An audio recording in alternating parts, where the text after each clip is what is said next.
Kumusta sa lahat, mahal na mga manonood, maligayang pagdating sa aking channel. Nandito ako na may magandang Ozgay at Gokberk the Mercy video. Sinabi ni Ozgay Yagis na nagpasya siyang panatilihin ang kanyang katahimikan tungkol sa kanyang relasyon kay Gokberk the Mercy at gusto niyang hindi na siya magdulot ng gulo.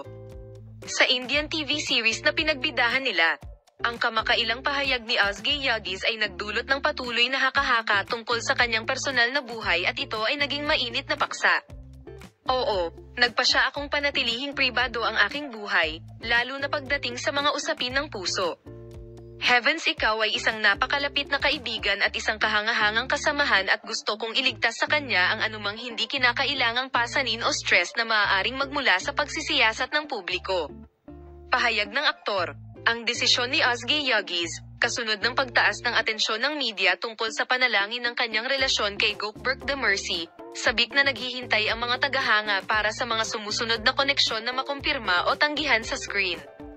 Ang on-screen na pag-iibigan ng duo sa sikat na serye ay pumukaw at nagpasigla ng espekulasyon, na nagdagdag ng karagdagang patong ng pagkamausisa sa mga manunood.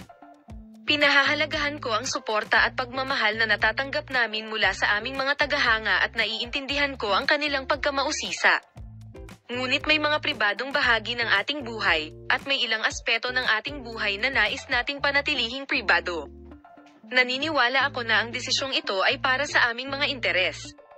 Ipinagpatuloy ni Ozgay ang kanyang paliwanag.